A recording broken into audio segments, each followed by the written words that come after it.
esperar. Amén. Entonces nunca podemos perder la fe y la esperanza. Soñemos, iglesia. Vamos a creer, pero vamos a soñar también de que nuestra familia es diferente en Dios. Pero hay familias que han sufrido tanto que están desesperanzadas, que el hijo ha estado tan difícil, tan rebelde, que quizás han perdido la esperanza, pero el Señor te dice en esta mañana, nunca pierdas la fe y la esperanza.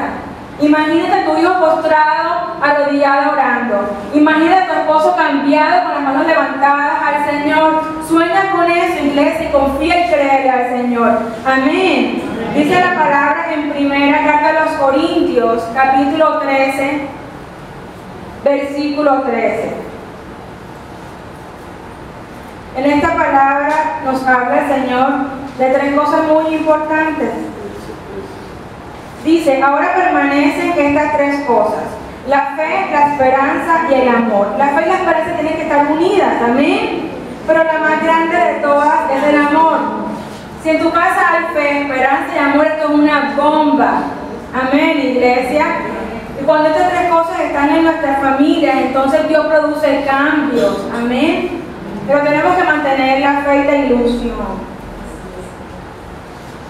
Tercer punto, tercer principio, que es muy importante también, y es que en la familia se debe respirar un ambiente de perdón. Vamos a repetir, iglesia, en mi familia se debe respirar un ambiente de perdón. El perdón trae una sanidad impresionante a nuestras vidas. El perdón es un mandamiento de Dios. Pero es más fácil decirlo, ¿no, iglesia? Yo soy consciente de eso. Es más fácil decirte, hay que perdonar, que hacerlo. Pero todo es posible para Dios. Y si la palabra nos dice que lo hagamos es porque lo podemos hacer y porque lo tenemos que hacer. En Marcos 11:25 dice, y cuando estén orando, nos está diciendo a cada uno de nosotros, y cuando estén orando, perdonen lo que tengan contra alguien, para que su Padre que está en el cielo también perdone los pecados de ustedes. Si yo quiero recibir perdón, ¿qué tengo que hacer? Perdonar. Juan 8 dice,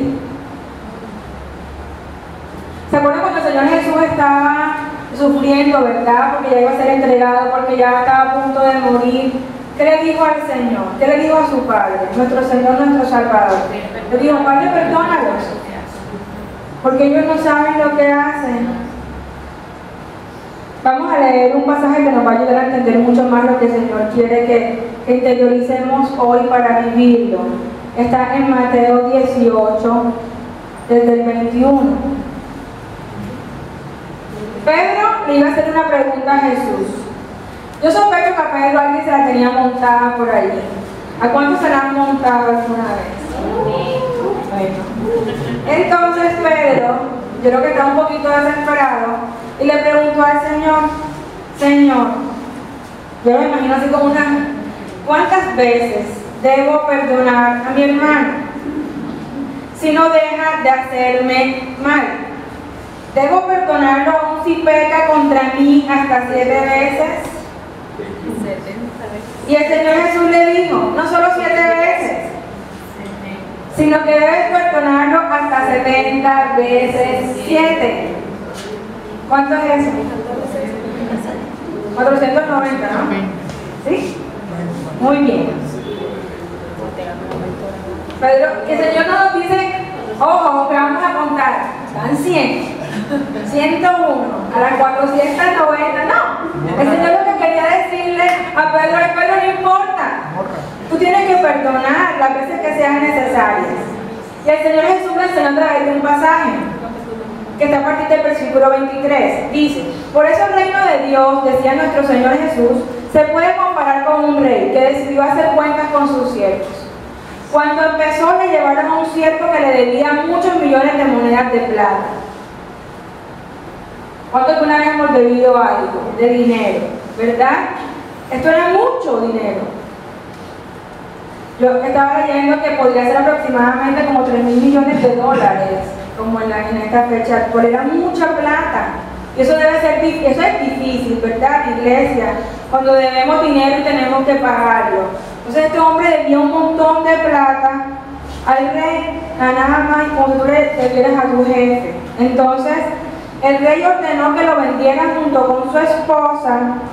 Este hombre no tenía cómo pagar. El rey ordenó que lo vendieran junto con su esposa e hijos y todo lo que tenía, y así poder recuperar el dinero. Entonces el siervo se postró delante de él y le rogó: por favor, tenga un poco de paciencia conmigo, yo le voy a pagar todo lo que le debo. El rey tuvo compasión de él, dice la palabra, le perdonó la deuda y lo dejó como libre. Cuando este siervo se fue, se encontró con un compañero. Le perdonaron como 3.000 millones de dólares, ¿verdad? Tú que sacas cuentas. Y entonces se encontró con uno que le debía 100 monedas de plata. Y él te debía muchos millones de pesos. Entonces, como 3.000 millones con tu de pesos contra 2 millones de pesos. Y este hombre le dijo: no puede ser que este hombre hiciera eso, pero bueno, lo hizo. Entonces, el siervo a quien el rey había perdonado agarró al otro, ¿de dónde? Del cuello. ¿Ah? Ustedes conocen a gente que cobra bastante. Bueno, este hombre era un cobrador. Y le dijo: págame lo que me debes. El compañero se acostó delante de él y le rogó: por favor, ten un poco de paciencia. También se sabía la lección. Ten un poco de paciencia conmigo, yo te voy a pagar todo lo que te debo. Pero el primer siervo no quiso perdonarle la deuda y mandó echarlo a la cárcel hasta que pagara lo que le debía. Cuando los otros compañeros se dieron cuenta de lo que había pasado, se entristecieron mucho y lo sapearon. Fueron a contarle todo al rey. Entonces el rey lo llamó y le dijo: eres un mal siervo, te perdoné la deuda porque me rogaste que tuviera compasión. ¿No debiste tú haber mostrado compasión con tu compañero, así como yo la tuve contigo? Por esta razón el rey se enojó muchísimo y entregó al siervo a los torturadores hasta que pagara todo lo que debía. Esta es una clave muy importante para perdonar, que a mí no ha funcionado, iglesia. Y es: sí, nos ofendieron, hicieron algo. O sea, el pensar: Señor, tú me has perdonado tanto que yo he hecho y tú me has perdonado, ¿yo cómo no voy a perdonar esto, Señor? Si a mí me has perdonado bastante. Es una clave importante para tener en cuenta. Amén. Y quizás podemos decir: ay, pero es que este daño es enorme, sí que me dolió, duele mucho, sí. Pero el perdonar no es una opción, iglesia. El perdonar es una obligación, porque para que podamos ser perdonados tenemos que perdonar. Pero es un proceso. Y en este proceso, ¿quién nos ayuda? Dios. Solos no podemos, pero todo lo podemos en Cristo que nos fortalece. Amén. Entonces tenemos que perdonar. Cuando perdonamos hay una libertad impresionante. Hay un alivio grandísimo. ¿Cuántos hemos perdonado aquí? ¿Alguna vez? Muchos. Y la libertad que se siente muy grande. Amén, iglesia. Yo lo he podido ver en el rostro de personas que han perdonado cosas muy graves, y la libertad que ellos experimentan y como el rostro les cambia es muy bonito. ¿Por qué se puede hacer? Porque Dios está allí. Amén. Para hacerlo. No es de la noche a la mañana, pero se ocurre de manera sobrenatural y Dios nos ayuda. Hay algunos aspectos importantes para tener en cuenta con respecto al perdón. Porque en nuestra casa tenemos que perdonar muchas veces todos los días. Cosas de pronto graves, pero también que le pediste un favor a tu esposo y no te lo hizo. Que le pediste un favor a tu mamá y de pronto te hizo como mala cara. ¿Pasa o no pasa? Sí pasa. El perdonar tiene que ser constante de todos los días. Amén. Una de las claves es que cuando empezamos a orar por aquella persona que nos ofendió, ¿verdad? Esa es la primera clave, orar por aquellos que nos ofendieron. Cuando empezamos a orar, sobrenaturalmente produce algo Dios en nuestro corazón. Yo lo he experimentado, iglesia, no sé qué pasa, pero de repente aquella persona con la cual estamos dolidos, la empezamos como a querer. Ay no, pero está que sí, empezamos a justificarla. Cuando empezamos a decir, Señor, me hizo daño y me hizo sufrir, pero yo te pido que él no sufra, Señor. Yo te pido que tú le prosperes en todas las cosas, que tenga un mejor trabajo, Dios. Dale gracias a esa persona que me ofendió, Señor. Y al principio cuesta, pero Dios nos dice que lo hagamos, porque Él nos ayuda a hacerlo. Y aquí el Señor empieza a en nosotros producir perdón. Amén. ¿Y qué es perdonar? Perdonar es cuando le quitamos a otra persona las consecuencias de su ofensa para nosotros. Amén. Cuando lo liberamos de pagar esa deuda en contra nuestra. Me la hiciste, me la pagas. Y nos da fresquito cuando le pasa algo malo, para que sufra también. Cuando ya somos libres de eso, es cuando el Señor ya ha hecho ese proceso en nosotros de perdonar. Amén, iglesia. Y otra clave importante es que el perdón no se otorga cuando nos pide el perdón. Hasta que no me pida perdón, no lo perdono. Nos podemos quedar esperando, iglesia. Y pasan los años y esa persona quizás nunca nos pida perdón, pero tenemos que perdonarlo. Amén. Amén. Otra clave. Debemos procurar no pensar en la ofensa. Dice la palabra que nosotros debemos llevar todo pensamiento cautivo ¿a quién? A la obediencia en Cristo. Amén. Entonces, a veces que lo declaramos, yo llevo cautivo todo pensamiento y no está mal. Pero lo que tenemos que entender eso qué significa. Y es que yo tengo que pensar como Cristo piensa.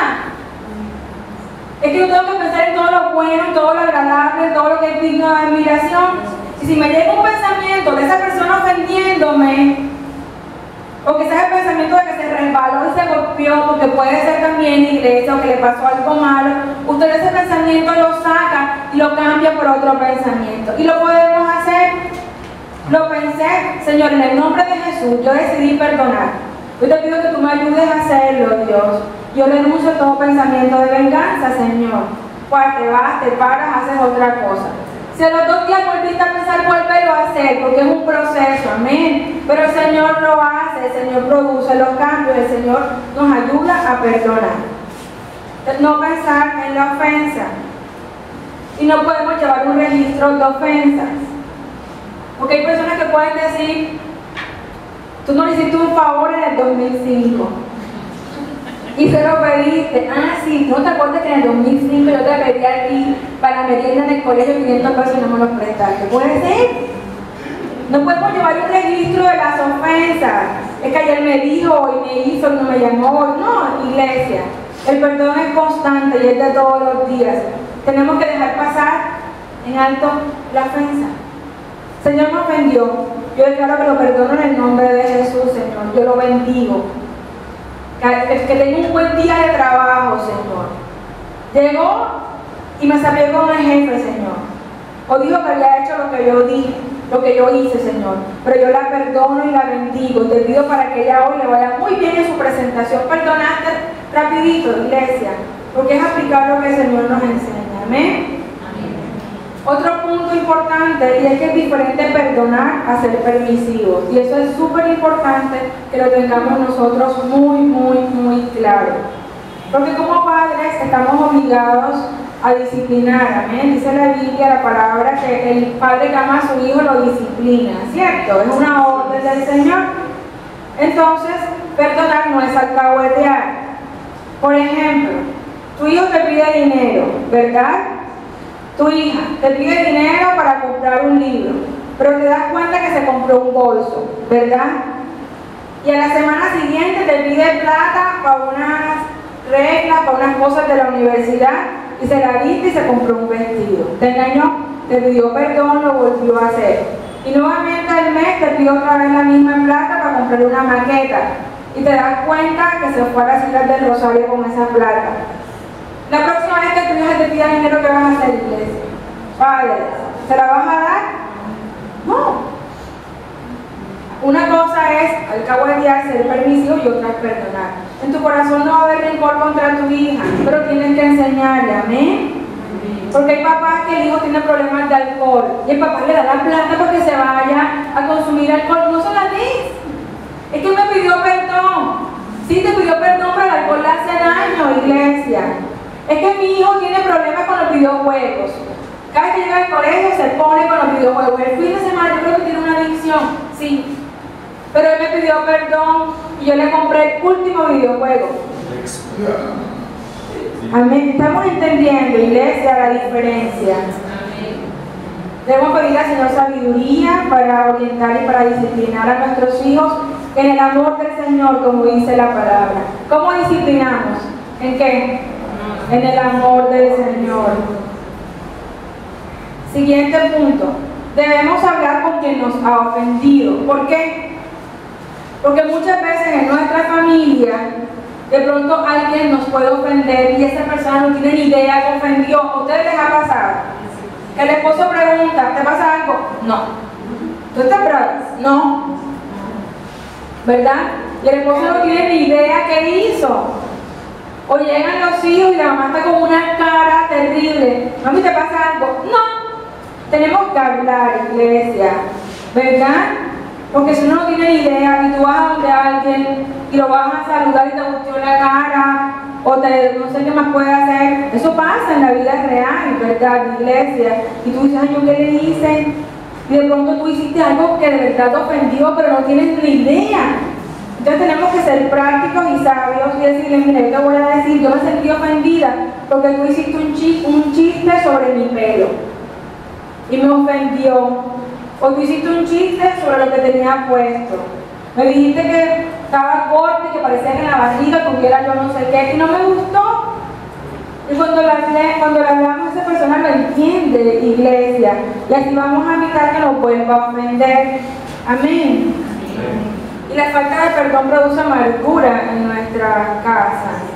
Si este hombre del que hablamos que le cobró al que le debía, que ya le había sido perdonado, si hubiera sido más sabio, no manda a este señor para la cárcel, porque en la cárcel que va a trabajar este hombre para pagarle, no va a hacer nada. Este hombre lo que quería era vengarse porque le debían la plata. Y eso le hizo daño porque se quedó sin la plata y además a él lo torturaron porque él también debía.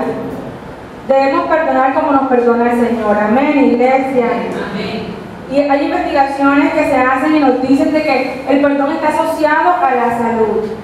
¿Ustedes han escuchado eso? Que muchas veces la falta de perdón está asociada a ciertas enfermedades.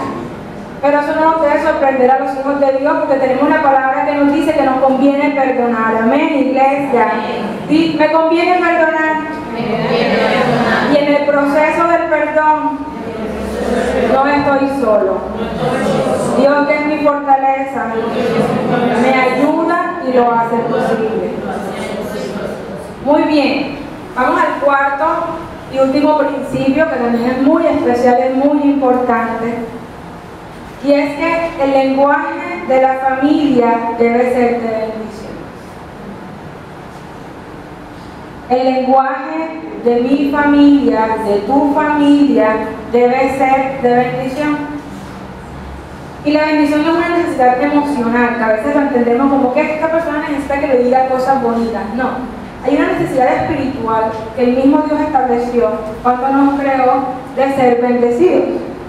Por eso tú y yo anhelamos ser bendecidos, amén. Y nos gusta que nos digan cosas bonitas. Porque levante la mano a alguien que diga que no le gusta que le digan cosas bonitas. A todos nos gusta, amén. En el Antiguo Testamento nos enseña la palabra que en ese tiempo los hijos primogénitos tenían una bendición especial, los hijos mayores, ¿verdad? Pero para aclarar, en el Nuevo Testamento, yo estoy segura que es así, porque la palabra dice en Gálatas 3:27 que todos los que hemos sido bautizados en Cristo, de Cristo estamos revestidos, y que ya no hay judío ni griego, ni esclavo ni libre, ni varón ni mujer, porque todos en Cristo somos uno. Amén. Entonces todos tenemos derecho a las bendiciones de Dios. Los primeros, los de la mitad, los últimos, no importa. Pero en este tiempo, el primogénito tenía como unos derechos especiales y vamos a hablar un poquito sobre eso. ¿Quiénes saben quién fue Isaac? El hijo de Abraham. Isaac fue el hijo de Abraham. Isaac tuvo dos hijos. Uno se llamaba Jacob y otro Esaú. Muy bien. ¿Quién fue el primero en nacer? Esaú. Esaú era el primogénito. y Esaú debía recibir una bendición especial de su padre. Amén. Y la mamá de estos lindos chicos se llamaba Rebeca. Rebeca, la esposa de Isaac, favorecía a su hijo menor. Rebeca tenía preferencias por Jacob. Eso es algo muy importante para tener en cuenta como padres. No para juzgar, ahora es que mi papá me quiso, no, sino para que como padres aprendamos, ¿verdad? Y todos aquí en un futuro queremos ser padres, y es bueno saberlo de antemano. De todo lo que puede producir en la vida de una familia las preferencias. Las preferencias de un hijo sobre otro destruyen la casa. Crean rivalidades, crean contiendas, crean resentimientos. Amén. Si a tu hijo le das un abrazo, a tu hijo Pedro, dale a Juan y a María. Si a Pedro le dijiste algo bonito, aunque Juan sea rebelde, dile a Juan lo bonito que tiene. Y a María también. Al mismo tiempo. Amén, iglesia. Dios nos está llamando a eso. Eso es tan importante para tener familias sanas. Entonces, Rebeca tenía inclinación ¿por quién? Por Jacob. Entonces, dice la palabra que Isaac estaba ya viejito, que ya casi ni veía, estaba a punto de morir. Entonces Isaac le dijo a su hijo Esaú que se fuera de casa a cazar, no lo echó, sino que se fuera a cazar, y que cuando llegara, entonces le cocinara algo muy rico, lo que a él más le gustara, para que pudiera recibir la bendición de su padre. O sea, la bendición estaba asociada a la honra. El hijo lo honraba con una comida deliciosa, entonces este padre, antes de morir, iba a dar una bendición especial. Entonces Rebeca escuchó cuando Isaac le decía eso a Esaú, y esta mujer que tenía ese favoritismo se fue donde Jacob y le dijo: me la pillé.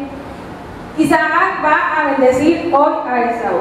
Vamos a ponernos las pilas, yo voy a cocinar, tú te vas a disfrazar y vamos a llegar antes de que Esaú llegue. Y Rebeca disfrazó al hijo, lo metió, Isaac que ni veía, estaba medio ciego, cayó en esa trampa. Y entonces este hombre fue engañado, Isaac, por su propio hijo, y le dio la bendición a Jacob. Y entonces, miren cómo bendijo Isaac a Jacob. Una partecita apenas le dijo: miren, el olor de mi hijo es como el olor de un campo que el Señor ha bendecido. Que Dios te dé mucho rocío del cielo, campos fértiles y abundancias de cosechas y de vino. Este hombre le dio la bendición a la persona equivocada. Amén, iglesia. ¿Y qué pasó cuando llegó Esaú? ¿Qué creen ustedes? Se descubrió la mentira, ¿verdad? Y Isaac se dio cuenta. Entonces Esaú le dijo, en Génesis 27, de 30 al 32, le dijo: papá, ven y come un poco de la carne que te traje, para que me des tu bendición. Pero Isaac le preguntó: ¿quién eres tú? Creo que me confundí, le pasó lo de Kung Fu a Isaac. ¿Quién eres tú? Esaú respondió: soy Esaú, tu hijo mayor. Entonces Isaac se puso furioso y dijo: ¿cómo? ¿Quién fue el que cazó un animal y me lo trajo? Me lo comí todo y le di bendición antes de que tú vinieras. Ahora él será el que tendrá la bendición. Cuando Esaú escuchó esto, lanzó un grito grande y amargo y le dijo a su papá: papá, dame a mí también tu bendición. Isaac dijo: tu hermano me engañó, tomó tu bendición. Y Esaú le preguntaba: ¿no has guardado una bendición para mí, papá? ¿No has guardado algo para mí? Pero Isaac le respondió que no. Entonces Esaú insistía y le decía: bendíceme a mí también, bendíceme a mí también. Pero como no lo lograba, Esaú se puso a llorar. Dice la Biblia que se puso a llorar a gritos. Porque es que tú y yo añoramos ser bendecidos por nuestros padres, y eso nadie nos lo va a quitar, iglesia. Y desde que nacimos lo queremos. Papá me fue bien en el colegio, papá saqué 5 del examen, me pusieron una A, me aprobaron el examen. Papá, mira cómo tener mi cuarto, papá, mira cómo salto, mira que ya sé montar bicicleta. Todos estamos buscando aprobación de nuestros padres. Y desde que estamos pequeños lo estamos haciendo. Y cuando somos adolescentes y jóvenes también lo añoramos. Papá, ¿cómo me queda esta ropa? Mamá, se me ve bonita, me fue bien en la universidad, me dieron un trabajo. Mamá, papá, Dios me está usando en la iglesia. Todos estamos añorando y buscando la bendición de un papá y de una mamá. ¿Por qué? Porque Dios nos creó así. Amén, iglesia. Pero si en algún momento no hemos recibido esa bendición, Dios nos quiere bendecir. Y Dios restaura nuestro corazón. Y nuestro Padre Celestial, que nos da en sobreabundancia, derrama bendiciones sobre nosotros. Amén. Pero es importante que como padres lo entendamos. Y como futuros padres estemos seguros y convencidos de que es voluntad de Dios que seamos de bendición y que declaremos bendición para nuestros hijos. Amén. Estuve leyendo sobre una ceremonia que se llama Bar Mitzvah, que es una ceremonia hebrea, en donde el padre, cuando su hijo cumplía entre 13 y 14 años, se reunía con algunos amigos, compañeros, ¿verdad? Estaba hablando del pueblo hebreo, entonces colocaban en la mitad al joven y cada persona le declaraba una bendición. Cuando terminaban de dar la bendición, cargaban al joven y empezaban a danzar como una muestra de celebración de que este joven había sido bendecido. Amén, iglesia. Y a veces eso lo hacemos en los cumpleaños, pero es importante que lo hagamos todos los días de nuestra vida, que podamos ser de bendición. Y asimismo los hijos para con los padres. Cuando hay una parte muy linda, cuando Isaac estaba hablando con Jacob, pero supuestamente era Saúl, y le dijo: te ruego que te acerques y me beses, hijo mío. Y él se acercó y lo besó, dice la palabra. Así como los hijos tenemos necesidades, ¿verdad?, de afecto, de reconocimiento, de bendición, así mismo también los padres tienen necesidades también, de ser amados, de ser bendecidos. Lo dice la palabra de Dios. Nuestro hogar tiene que ser un hogar lleno de bendición, iglesia. Ese es el lenguaje que tú y yo tenemos que hablar en la casa. Un lenguaje de decir bien, de hablar bien, de exaltar lo bueno, de decir cosas bonitas, de exaltar las cualidades, de enseñar, sí, con amor enseñamos, pero muchas veces enseñamos cuando exaltamos lo bueno. Allí mismo el Señor crea conciencia a tu hijo de que se equivocó. Amén. El Señor lo hace. El Señor nos lo está diciendo. ¿Y de qué manera debemos bendecir? Primero debemos bendecir con palabras de afecto. Escuchamos cómo Isaac bendijo, amén, todas las cosas lindas que dijo. Lo primero que tenemos que hacer es expresar palabras de afecto en nuestra casa. Te amo. ¿Cuándo? Todos los días. Te amo a los hijos en la mañana, te amo a la esposa en la mañana, de la esposa para el esposo, entre los hermanos. Te amo. Y a veces es más fácil entre mujeres. Amén. Si yo le digo a Caro, levántate, Caro, un momentico, y Vicky también. Yo te digo: Caro, dile a Vicky que la amas. Y tú le puedes decir: muy bien. Pero si yo, Juan Camilo, ven acá y Andrés Felipe, por favor.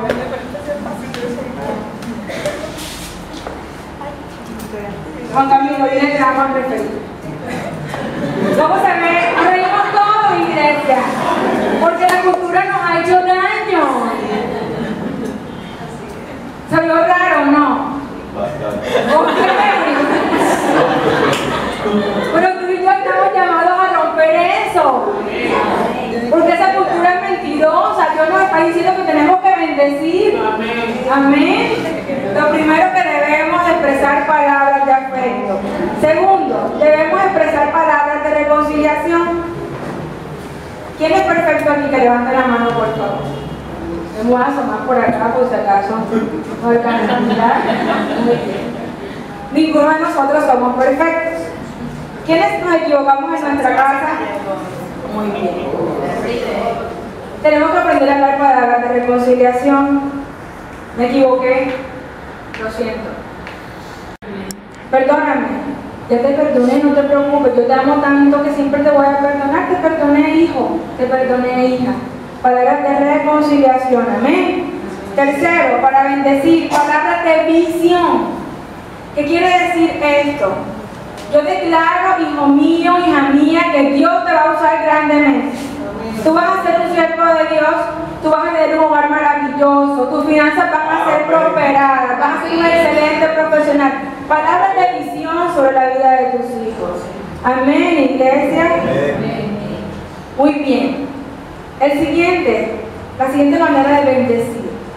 Debemos afirmar el valor en la familia. Debemos afirmar el valor de los hijos. Pero sabes que también los padres necesitan ser afirmados. Isaac lo necesitó. ¿Cómo podemos afirmar el valor de tus hijos? ¿Qué dijo Isaac?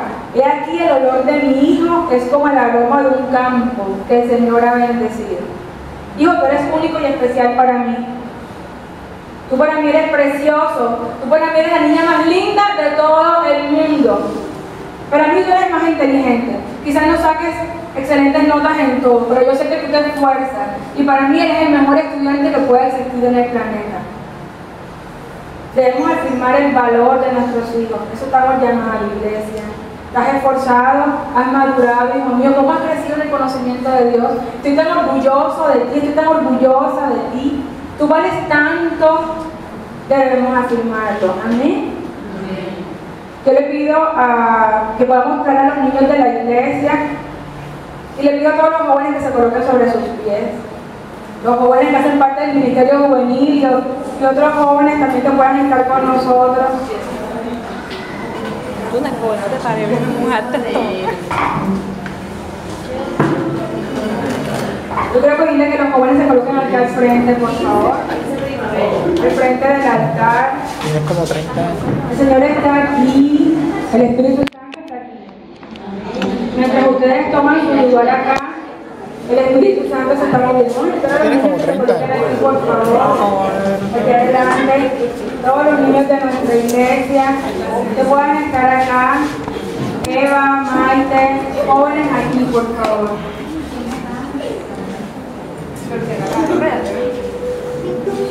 Vamos a orar, iglesia. Vicky, ven acá también. Todos los jóvenes puedan estar aquí adelante. Yo le pido al pastor Nicolás, el pastor Ricardo, que puedan acercarse acá en este momento. Ricardo también, por favor. Vamos a colocarnos sobre nuestros pies, iglesia. Y vamos a orar.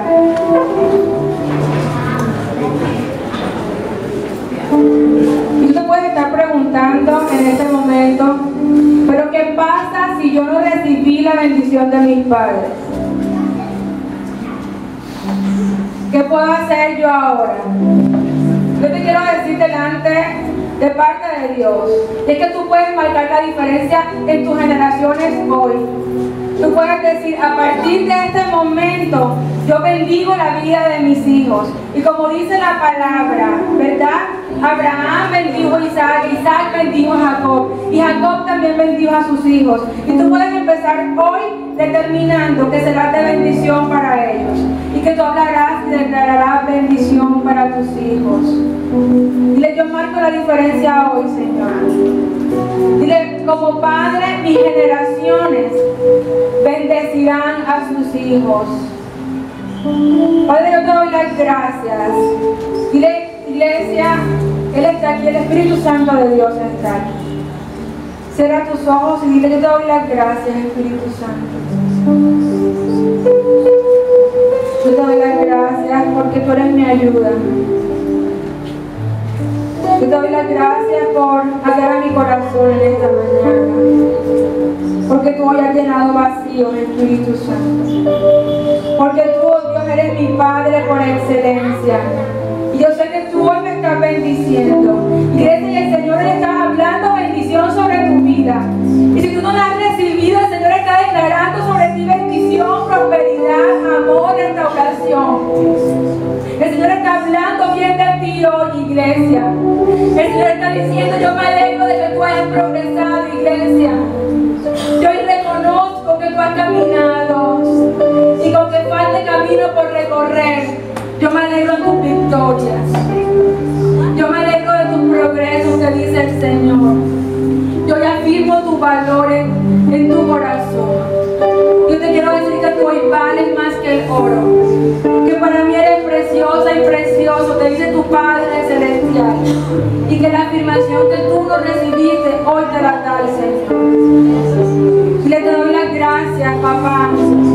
Yo recibo tu bendición, papá. Yo sé que tú hablas bien de mí, papá, que tú declaras bendición y prosperidad sobre mi vida. Que tú hoy me dices que me amas. Que tú hoy reconoces cuánto he avanzado en ti, papá. Gracias por tu palabra, Espíritu Santo. Gracias porque las familias hoy en tu iglesia, Señor, han recibido de ti instrucciones preciosas para ser familias bendecidas y transformadas en el nombre de Jesucristo. Yo quiero pedirte ahora, iglesia, aquí están jóvenes y niños que necesitan ser bendecidos por sus padres. Aquí están jóvenes que caminan y que están buscando al Señor y que anhelan mantenerse fieles. Y hoy necesitan una palabra de reconocimiento de sus padres. Y hay niños que necesitan escuchar que les aman, que necesitan escuchar que declaran sus padres bendición sobre sus vidas. Amén, iglesia. Yo quiero pedirle a los niños en mucho silencio, con mucha solemnidad, y a los hijos también, porque el Espíritu Santo está aquí en un tiempo precioso para Él. Amén. Quizás en este momento no lo estamos viendo, pero Él está tocando tu corazón en esta mañana. Yo te pido que en silencio cada padre y cada hijo puedan encontrarse en silencio honrando al Señor. Y tú vas a declarar, de acuerdo a lo que hemos aprendido hoy, bendición sobre la vida de tus hijos. Vamos, cada hijo busca a su padre, cada joven busca a su padre. Y si tu padre y tu madre no vinieron hoy, yo quiero que te coloques aquí, joven, no te vayas hoy. Tú vas a recibir bendición de tus pastores, como tus padres espirituales, Pastor Nicolás, Eva, María Isabel, Carmencita. El Pastor Nicolás va a bendecir su vida. Dios va a hablar a su corazón. Carolina y Sandra, Vicky, va a recibir bendición. El Pastor Nicolás, Andrés Felipe, Juan Camilo y Jessica. Una gran bendición en el como Padre espiritual y declaro que si tienes al lado, dice la palabra que hay amigos que son más que un hermano. Acércate a un amigo tuyo, iglesia, y declara bendición sobre tu amigo. Declara lo que tú en tu corazón sabes que el Señor va a hacer. Amén, iglesia. No te quedes sin bendecir, iglesia. Porque para ser bendecidos tenemos que bendecir. Amén. Afirma el valor, declara bendición. Declara a tus hijos cuánto les amas. Menciona las cualidades que sabes que tus hijos tienen. Y después eres generoso y estoy orgulloso de ti. Tú estás esforzado y estoy orgulloso de ti. Amén, iglesia. En las cosas tan hermosas que creaste para mí, es asombroso que en tus planes me encontrara yo, alcanzando tus propósitos. En mi vida puedo a diario ver que marcas el camino, que estás conmigo desde la noche hasta el amanecer.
el nombre de Jesús,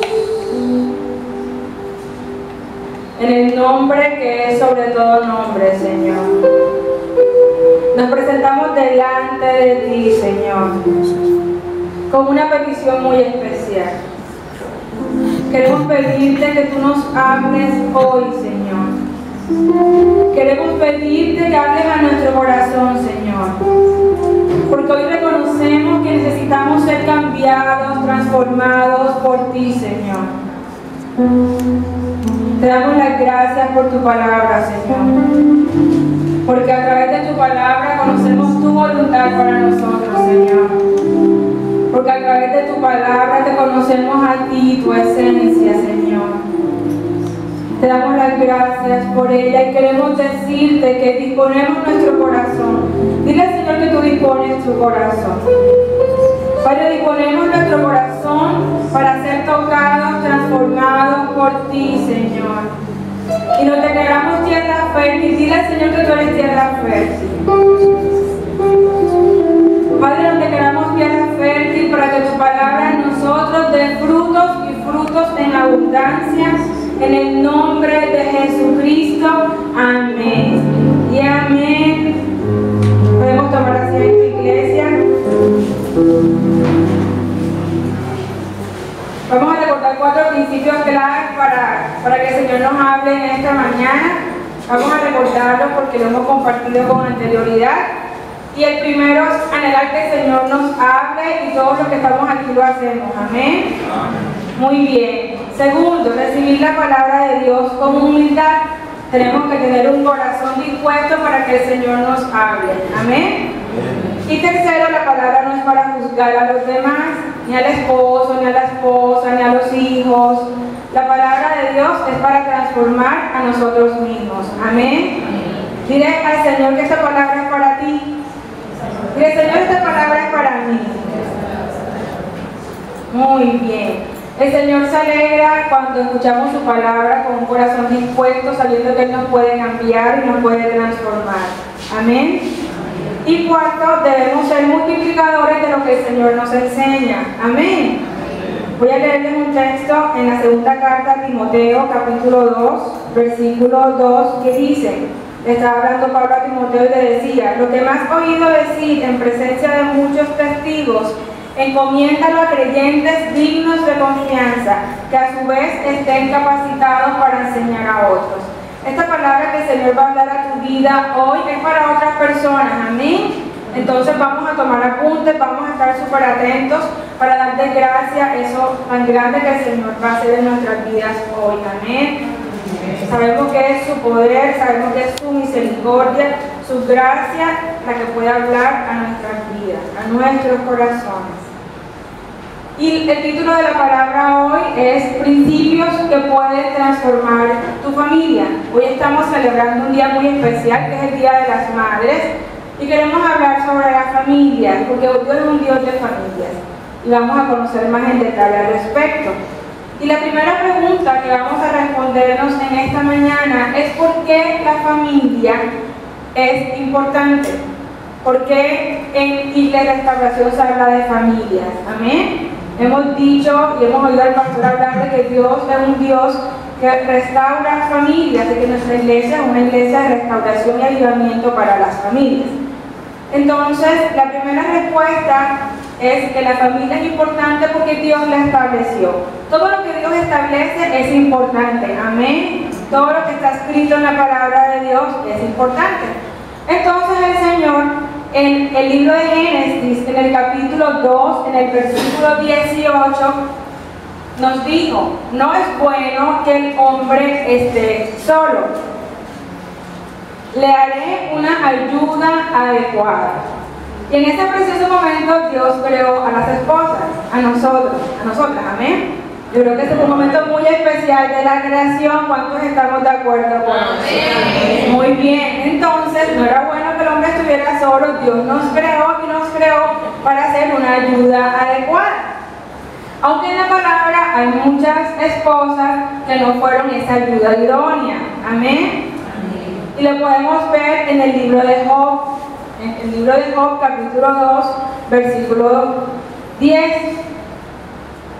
Y resulta, yo les voy a contar un poquito, Job era un hombre que estaba siendo probado. Amén. Dios estaba orgulloso de Job, pero le llegó a Job el momento de prueba. Entonces le voy a leer desde el capítulo del versículo 8, que dice: Job agarró un pedazo de teja para rascarse y se sentó en medio de un montón de ceniza. El cuerpo de Job estaba lleno de llagas. Su esposa lo vio y le dijo: ¿todavía sigues queriendo ser intachable? Oigan lo que dijo esta esposa, y ustedes me van a decir si fue ayuda idónea o no. Maldice a Dios y muérete de una vez. Job estaba en medio de una prueba, enfermo, sufriendo, y esta mujer lo que se le ocurre decir a Job fue: maldice a Dios y muérete. ¿Fue ayuda idónea o no fue ayuda idónea esta mujer? No, todo lo contrario, con esa ayuda. ¿Y qué le respondió Job? Estás hablando como una tonta. Vamos a recibir de Dios lo bueno, pero no lo malo. En todo esto Job no cometió ningún pecado en lo que dijo. Y eso lo podemos ver hoy en día, iglesia, de esposas que el esposo está en momentos de dificultad, entonces le dicen: te está yendo mal, tú que vas a ir a hacer a la iglesia. ¿Ustedes han escuchado casos como esos? Muy bien, o también los esposos no contribuyen con el crecimiento espiritual de la esposa, y el Señor como matrimonio nos ha dado una orden muy especial de que podamos, que ya no somos dos sino uno solo, y que los dos podamos alimentarnos, contribuir con el crecimiento espiritual del uno para el otro. Dice la palabra que cuando uno cae el otro lo levanta, amén. Pero esta mujer, en vez de levantarlo, le metió un pisotón bien tremendo. Y así pasa en muchas ocasiones. Y la familia es un lugar para que podamos ayudarnos, para que podamos levantarnos, para que podamos animarnos, amén. Y Job, además de tener una esposa así, le tocaron unos amigos que empezaron a cuestionarlo, que le empezaron a decir que quizás eso que estaba viviendo, quién sabe qué hizo Job, ¿verdad? Entonces Job estaba tirado en la ceniza y lo que hacían era echarle más tierra. Y este era un hombre conforme al corazón de Dios. Y aunque no lo hemos visto en la iglesia, gracias a Dios, hay lugares en los que cuando una persona pasa un momento de dificultad, que se le quemó la plancha, que se le incendió la casa, quién sabe qué hizo, quién sabe qué pecado habrá cometido, está en pecado. Y los juicios únicamente son de Dios. Amén, iglesia. Porque la palabra dice que hay momentos de pruebas en las que la fe es acrisolada, hay momentos en los que la persona está siendo enseñada, pero eso solo lo sabe el Señor. Tú puedes aconsejar a alguien: mi hermano, tú estás haciendo esto, no se debe hacer, en privado, pero sabiendo que los juicios a quién le pertenecen, al Señor. Muy bien. Entonces, la primera respuesta es que Dios estableció la familia, y por eso es importante, amén. Y si Dios la estableció, porque Él tiene un propósito grande, importante con la familia. ¿Cuánto creemos eso? Que si Dios nos unió como familia es porque algo grande tiene el Señor para nosotros. Amén, como familia. Porque además es importante la familia. Y es porque en la familia es el lugar en donde nosotros como hijos de Dios podemos poner en práctica lo que estamos aprendiendo. Amén. Tú en la iglesia pones en práctica los dones, ¿verdad? Tú vienes a la iglesia y ejercitas los dones que Dios te dio, estamos creciendo, estamos aprendiendo. Pero en la familia es en donde nuestro carácter se evidencia. Aquí sabemos cómo es que estamos, iglesia. Ni siquiera es en tu trabajo, no es en la iglesia, es en tu casa. Amén. Por eso la familia es tan importante. ¿Y por qué les estoy diciendo eso? ¿Dónde está eso en la palabra de Dios? Vamos a leer en la primera carta a Timoteo, capítulo 3, desde el versículo 1.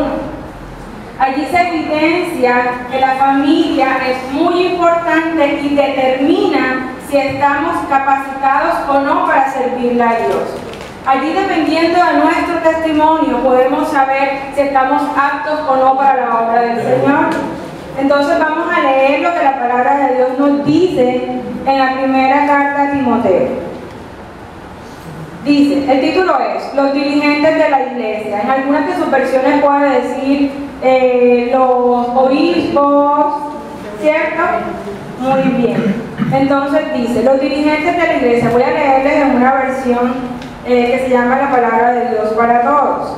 Entonces dice, esto es cierto, el que quiera ser dirigente aspira a una buena obra. Es necesario que un dirigente lleve una vida que nadie tenga que criticar y que muestre las siguientes cualidades. ¿Están hablando de los dirigentes de qué? De la iglesia.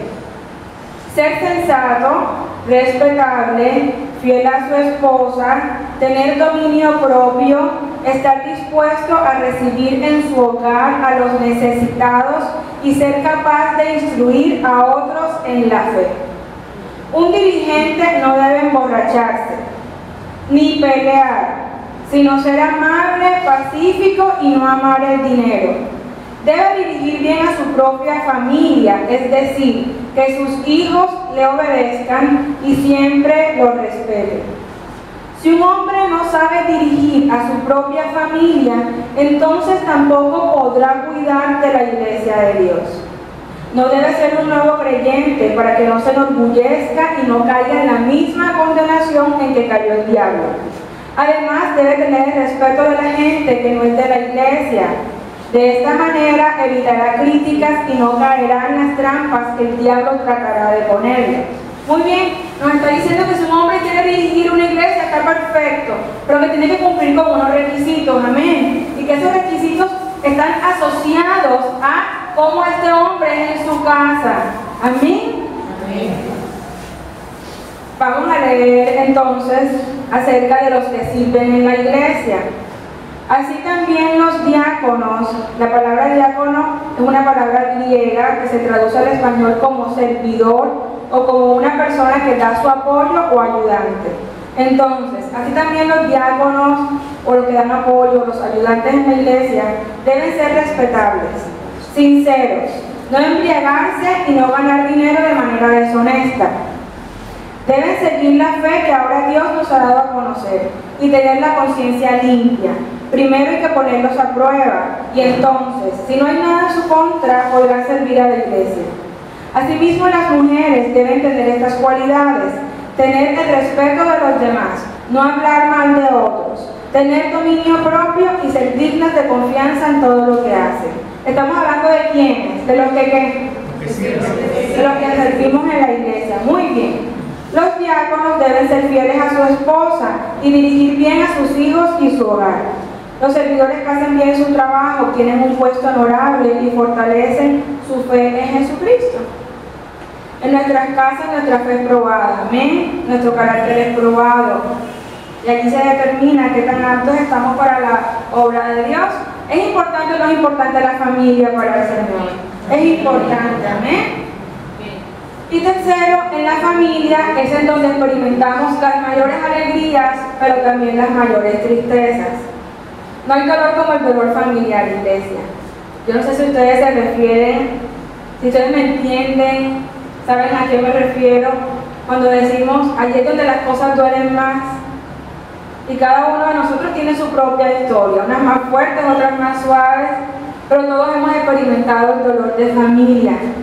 Porque nadie puede herirnos más que aquellos que están bajo nuestro propio techo, amén. Si en nuestro trabajo nos dicen algo, o en la iglesia, o algún amigo, no nos duele más, o si nos lo dice nuestro papá, o nuestra mamá, o nuestros hermanos, o esposo, esposa, nos duele, porque son los seres que el Señor estableció para que estuviéramos juntos y pudiéramos estar también en armonía conforme a su palabra. Pero también es el lugar donde podemos experimentar alegrías, y ya vamos a hablar sobre eso. Hubo un hombre que tuvo muchos dolores de familia, y es el David, ¿verdad? David se enfrentó a Goliat, todos lo sabemos. ¿Quién ganó, David o Goliat? David, muy bien. David, a través del poder de Dios, venció a Goliat. Resulta que cuando David venció a Goliat, dice la palabra que Saúl empezó a sentir envidia, ¿verdad? Saúl era el rey, pero cuando David venció, hubo una imprudencia, iglesia, y vamos a hablar de eso. Dice la palabra en primera de Samuel 10:18.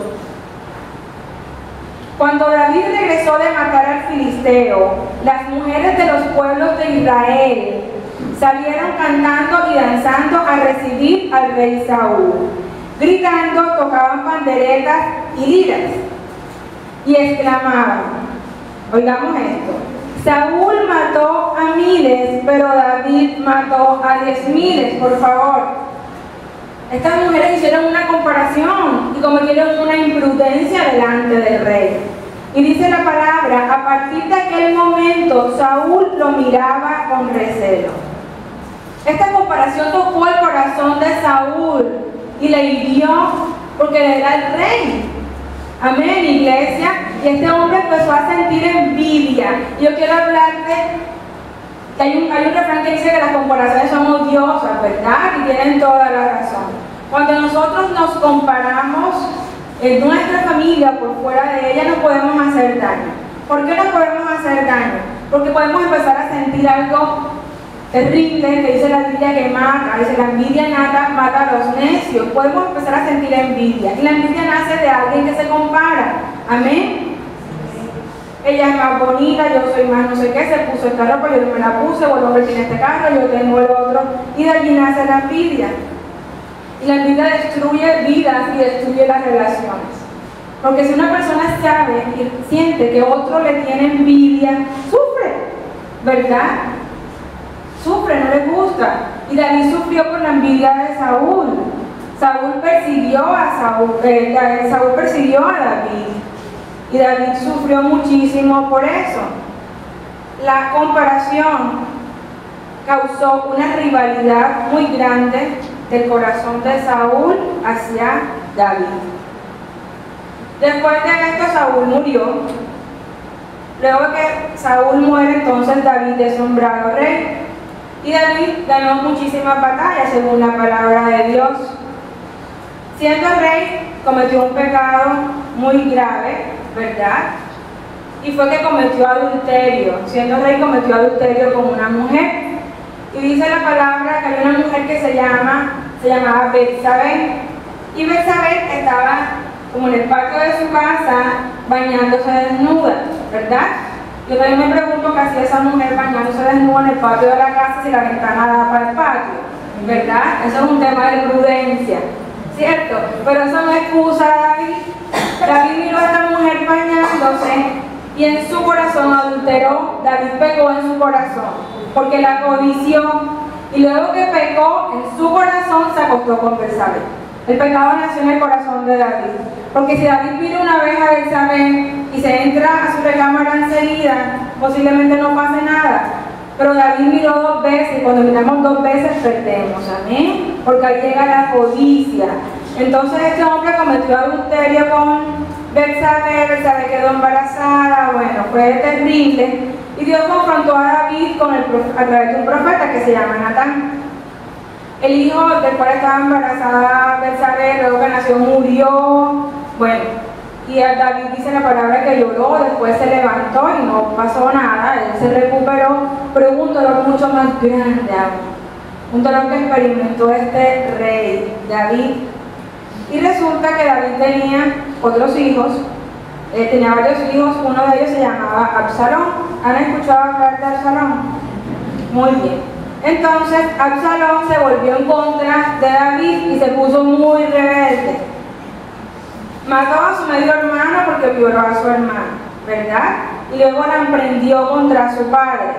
Persiguió a David para quitarle el trono. Este hombre quería quitarle el trono a su propio papá, ¿verdad? Y le persiguió y se fueron a batalla.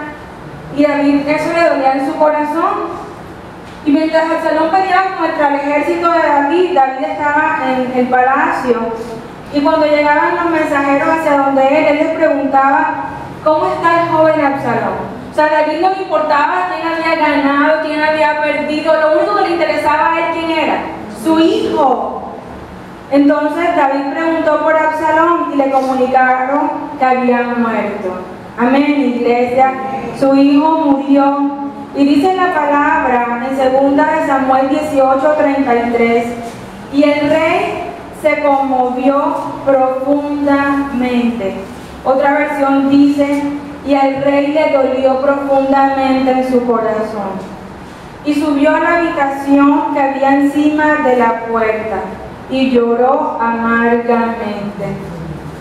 y decía así mientras caminaba: hijo mío, Absalón, quisiera haber muerto yo en tu lugar, Absalón, hijo mío. Este hombre tenía el corazón destrozado. Este hombre no le importaba el trono, este hombre quería a su hijo vivo, amén. Ese fue el dolor de la familia de David, ese fue su dolor familiar, amén, iglesia. Y por eso nuestras familias son importantes para Dios, y por eso Dios quiere que hoy tomemos decisiones con respecto a nuestra familia. Dios quiere enseñarnos principios para que nuestras familias puedan ser bendecidas, transformadas conforme a la palabra de Dios. Este hombre sufrió muchísimo, pero también hoy las familias sufren mucho. Muchos hemos sufrido al interior de nuestras familias. Y voy a leerles rápidamente algunas estadísticas que me sorprendieron. Dice que se hizo una encuesta a muchas personas y se les preguntó: ¿usted qué prefiere? 5 horas extras a la semana en su casa. ¿Cuánto es eso al año? 5 horas por semana. ¿Cuántas semanas tiene el año? Ok, 5 por 48. No, perdón, ¿cuántas semanas tiene? ¿Cuántas semanas tiene el año? Ok, entonces 5 horas por 48, ¿cuánto es? Entonces, en esta encuesta se le preguntó: ¿usted le regala 240 horas para que pase con su esposa, sus hijos, su familia, o le doy 20 millones de pesos al año? 240 horas contra 20 millones de pesos. El 83% escogió, ¿qué creen ustedes? 20 millones de pesos. ¿Qué escogerías tu iglesia? No lo digas, por favor. Nuestro tiempo con la familia vale oro, amén, no tiene precio. Otra estadística dice que las mujeres entre 15 y 44 años, que para las mujeres entre los 15 y los... ¿Quiénes tenemos aquí entre 15 y 44 años de las mujeres? Muy bien. Entonces, dice, la violencia doméstica es la causa más común de heridas entre este rango de edad. Y lo peor es que la iglesia no es inmune a esto. 10 de cada 60 mujeres en la iglesia sufren de abuso verbal en el hogar. Y 3 de estas 10 que sufren de abuso verbal han sufrido abuso físico. 3 de 10 sufren abuso físico al interior de la iglesia. El Centro Nacional de Adicción y Abusos de Sustancias en los Estados Unidos investigó a niños con edades entre los 12 y los 17 años y encontró que 3 de 4 niños que tenían problemas de adicciones vivían en un hogar sin reglas, sin directrices y sin límites. Es importante la familia, amén. Y así como en la familia podemos experimentar dolor, en la familia también experimentamos nuestras mayores alegrías. ¿Cuántos estamos de acuerdo con eso? Dice en 3 de Juan, capítulo 4,